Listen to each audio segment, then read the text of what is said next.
Bonjour, nous sommes en compagnie de Jean Bressou, DGA de Kindou, Julien Casgrain, associé de Au Deuxième Conseil, et Claire Maurice, consultante au Deuxième Conseil également. Je vous laisse dans un premier temps vous présenter rapidement en quelques mots, chacun de vous. Julien. Donc Julien Casgrain, associé chez Au Deuxième Conseil. Au Deuxième Conseil, c'est quoi? C'est le climat au sens large, à la fois sur les sujets organisationnels, comme le bilan carbone, la RSE, le réglementaire, mais surtout sur les sujets produits. Et donc c'est le sujet d'aujourd'hui, c'est l'éco-conception. Très bien, merci Julien. Jean.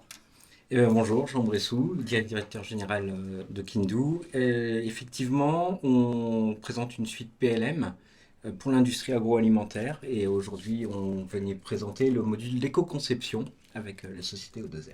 Claire. Et donc bonjour à tous, Claire Maurice, donc de Deuxième Conseil. Donc moi je travaille sur des thématiques d'analyse de cycle de vie et d'éco-conception pour les produits agroalimentaires. Merci. Donc vous venez d'animer tous les trois la masterclass AgroVif, éco-conception, fiabiliser vos données et accélérer la transition vers des produits éco-responsables. Donc c'est en effet un sujet d'actualité qui mobilise bon nombre d'entreprises agroalimentaires. Alors pour commencer, Jean, est-ce que tu peux nous faire un état des lieux rapide de ce qui se passe en ce moment? Quel est le contexte? Oui, alors rapide, parce qu'on va le faire sur deux axes. Il y a le premier contexte qui est le changement climatique.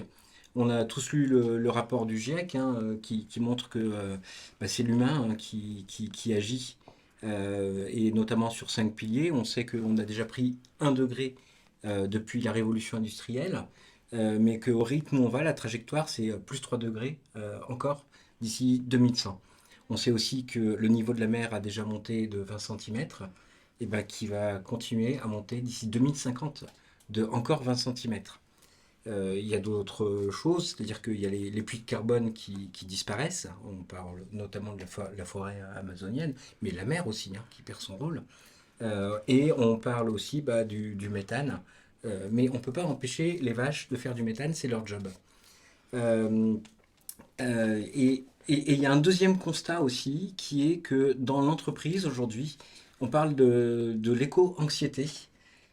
Ça représente 10% de la population de travailleurs. C'est-à-dire que les gens veulent donner du sens à ce qu'ils font. Ils veulent travailler, mais ils veulent aussi agir pour la planète en travaillant. Alors on va essayer de répondre à ces deux problématiques. Et merci Jean, et j'ajouterais aussi d'un point de vue réglementaire, on peut remonter en fait en 2015 aux accords de Paris qui ont été signés lors de la COP 21. Et en fait, l'objectif des accords de Paris, c'était de maintenir l'augmentation de la température à un niveau inférieur à 2 degrés. Et donc, au niveau de la France, qu'est-ce que ça implique? La France s'est donné l'objectif d'atteindre la neutralité carbone en 2050. Pour cela, il faut diviser par 6 les émissions de gaz à effet de serre par rapport à 1990.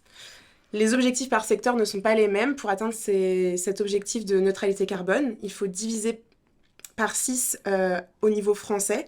Mais au niveau agricole, il faut faire moins 46% d'émissions de gaz à effet de serre par rapport à 2015, en 2050. Pour l'industrie, c'est moins 81%.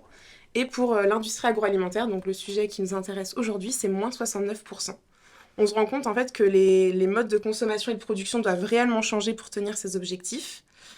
Ça se matérialisera d'ici 2023 par un affichage environnemental pour permettre aux consommateurs d'agir et de consommer en connaissance de cause.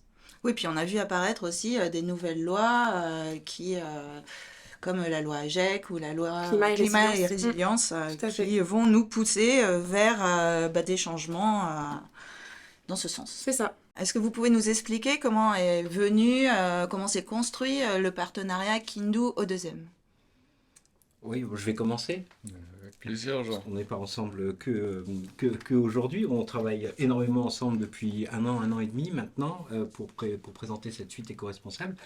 En fait, si on revient un peu sur l'histoire de Kindou, qui a été fondée par Bertrand Vignon, qui a cédé vif à ses enfants. Et il y a 5 minutes, c'est marrant, je discutais avec Gaël Vignon, qui me disait, mais je me souviens, il y a 10 ans, quand on parlait d'étiquetage environnemental, avant qu'on monte le PLM Kindou, tout le monde nous avait dit, ouais, mais tant qu'il n'y a pas de loi, on fera rien. Alors on s'est dit, qu'est-ce qu'on va faire en attendant? Et on a rassemblé les données, on les a centralisées. et on a fait beaucoup de projets pour apprendre à nos clients à centraliser les données.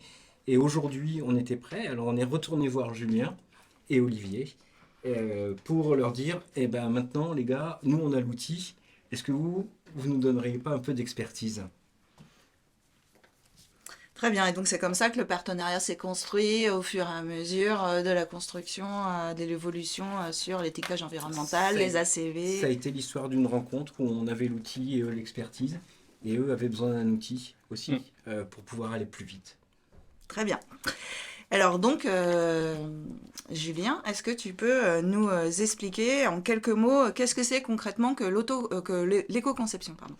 Alors là, je vais surtout parler sous le contrôle de Claire, hein, qui est l'experte, mais peut-être dans les grandes lignes, ce qu'il faut bien comprendre, c'est que c'est tout simplement d'ajouter une notion environnementale dans la conception des produits, au-delà de la faisabilité technique, au-delà de l'aspect financier, au-delà même, et on peut peut-être reprendre le début, hein, du besoin consommateur. Donc c'est bien ajouter l'environnement comme étant un paramètre inévitable, indispensable dans la création et dans le développement des produits. Oui, et très bien, c'est ça. Et je rajoute juste que l'éco-conception est basée en fait sur la méthodologie de l'analyse du cycle de vie. Et c'est une méthodologie qui est normée et qui sera la base de l'affichage environnemental qui sera rendu obligatoire dès 2023. Merci pour ces éclairages. Donc tout à l'heure, lors de la masterclass, vous avez présenté le logiciel Éco-conception, donc issu de votre partenariat, l'association de vos deux expertises, l'un sur la donnée, l'autre sur l'expertise environnementale. Quels sont les bénéfices de ce logiciel concrètement pour les entreprises agroalimentaires? Ouais, clairement, on a une chance, c'est que les données, elles sont normées et structurées. Donc, on peut les rassembler dans une base de données, c'est ce qu'on disait, une base de données centralisée.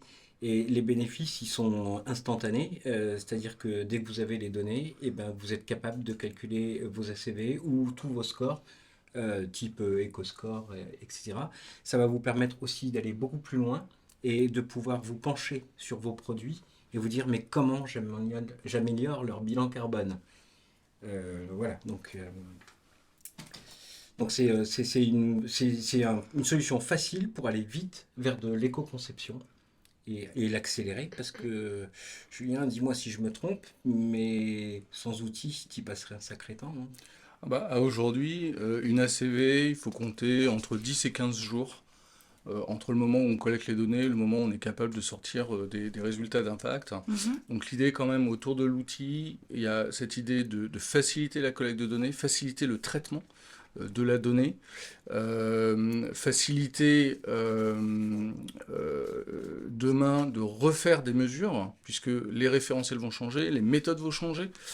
Donc cette accélération, pour répondre à ta question, Jean, c'est qu'on va passer, pour moi, de 10 à 15 jours à plus que quelques jours. Et l'idée, c'est que finalement, nos experts, chez nous, chez O2M, comme Claire, vont finalement passer du temps vraiment sur leur métier, sur la valeur ajoutée, c'est ça les résultats. Ok, quels sont les leviers que l'on va pouvoir identifier et utiliser pour limiter, en tout cas réduire l'impact environnemental.